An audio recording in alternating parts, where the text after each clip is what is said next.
On the moon. Not saying we didn't land on the moon. I'm just saying here's why I doubt it. The U.S. is the only country in the world to successfully send men to the moon, and we did it 6 times. No other country in the world has ever done it. Winning the space race was huge for the United States in the middle of the mid-1960s because we were in a Cold War, we were in a very unpopular Vietnam War. The Russians were way ahead of us in the space race. They had the first successful space mission, the first monkey in space, the first man in space, the first satellite in space. We needed a win. Why haven't we gone back? Because we destroyed the technology, of course. Don't believe me? Check this out. I'd go to the moon in a nanosecond.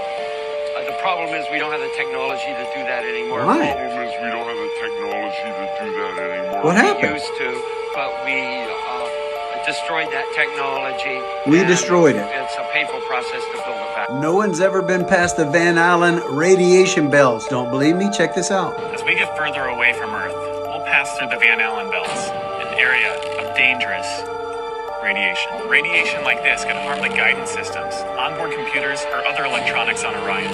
We must solve these challenges before we send people through this region of space. We must solve these challenges before we send people through this region of space. You have to admit, the lunar lander looks comical, like a beach tent with some HVAC parts attached to it. Here's Neil Armstrong making fun of it. You know, there's an old saying in aviation that if it looks good, it flies good. And this has to be the exception to the rule because it flew very well, but it is probably the ugliest flying machine that was ever been designed. On a couple of the Apollo missions, they actually filmed the lunar lander taking off from the moon. They had a tripod, they had a camera, and the camera would zoom in and turn as it flew away, controlled by somebody over 200,000 miles away in Texas. That's pretty cool, huh? Look at this. The tripod zooms back, follows it up into the sky. Pretty amazing. Cameras only had film back then, so let's just say that you could control it from Texas. How'd they get the film? Here's a weird one. Supposedly on the moon there's no atmosphere, there's no wind, no breeze, no air. Look at that flag just blowing in the wind. He can barely control it, it's blowing so much, just waving and waving. Why? Here's a video of one of the Apollo rockets taking off from Earth. Look at the massive explosion, fire, and energy it takes to get that thing off the ground. Watch this. Unbelievable power. Look at that. Massive fire explosion. Destroys everything in its path pretty much.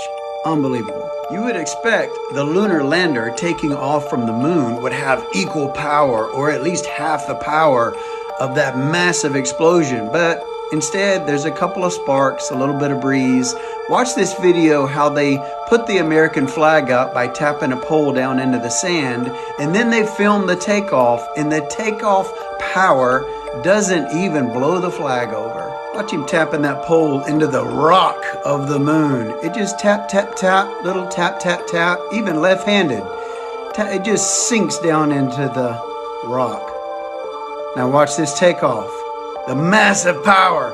Oh, it doesn't even blow the flag over. Here it is in slow motion.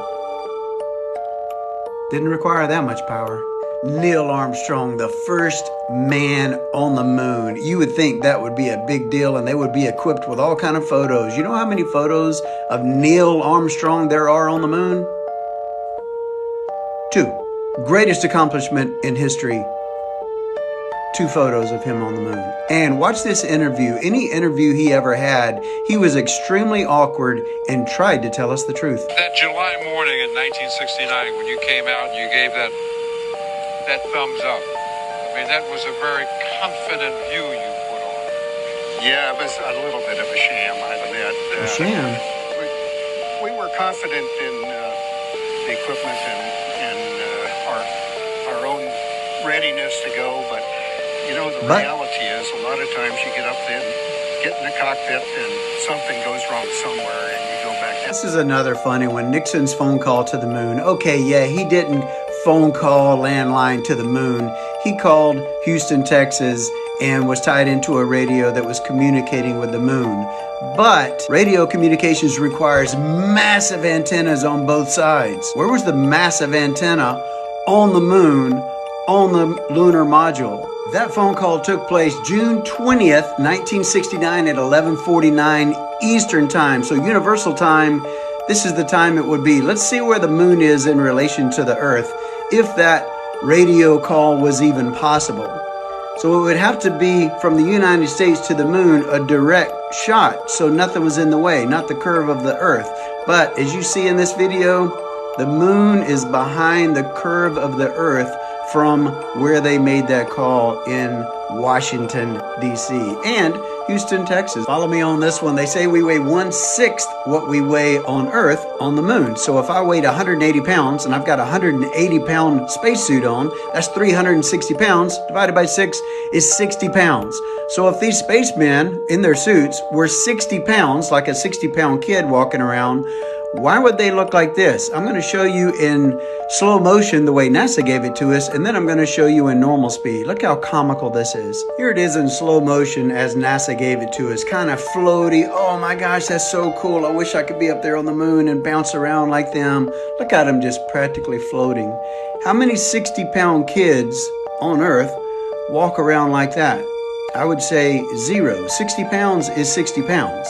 You can almost see the harnesses holding them up and how they're having trouble walking with it and just stumbling over. Now look at it in normal speed and you'll see that it makes a little more sense. They're just running through the desert, it looks like. Not real floaty or nothing. They're just jumping up and down and look pretty normal to me. Now the falls looks like a harness. It's like a harness to me. Like they're holding them up and they're having trouble with it. Comical. 24 men have gone to the moon. 12 have actually walked on the moon. Yet not one of them, with all the footage, all the video, all the pictures, not one of them thought to look straight up at Earth and show the video or the picture of Earth directly overhead, because we on Earth see the same side of the moon all the time. So Earth would be directly overhead from the moon all the time. Not one of them thought to turn the camera up and look at Earth. Pretty crazy, right? Not one of them caught pictures of the stars. They could tune the adjustments on the camera to see stars, but there's not one star ever shot from the moon with their footage. Why? This is the famous Earthrise shot from one of the Apollo flyby missions taken from the capsule itself on flyby. Very impressive, very nostalgic, unbelievable. Recently, Artemis Project sent Orion up to the moon to get beautiful shots of Earth. Comparative to this, it's like, okay, wow, we're going to get so much better because we're so further along with technology. Here's the shot of Earth from Orion just a few months ago. There it is. There it is. What? And if that wasn't enough, here's one that has stumped me. There are 3 lunar rover vehicles left on the moon, and there are 6 sets of legs from the lunar module takeoff. They left the set of legs on the moon. 6 sets of legs, 3 lunar rovers on the moon. All of our powerful telescopes on Earth, not one of them can get a shot of that stuff. We can see other galaxies from Earth with our powerful telescopes, yet not one telescope can see the stuff that was left over on the moon.